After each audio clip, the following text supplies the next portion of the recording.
Hi friends, ఈ వీడియోలో మనం తెలంగాణలోని మొట్టమొదటి సిద్ధి వినాయక గణపతి దేవాలయం గురించి తెలుసుకుందాము.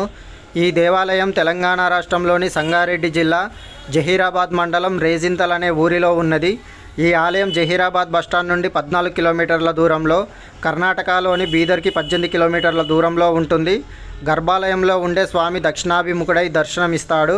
ఈ వినాయకుడి రూపం చిన్న కొండ మీద అస్పష్టంగా ఉంటుంది.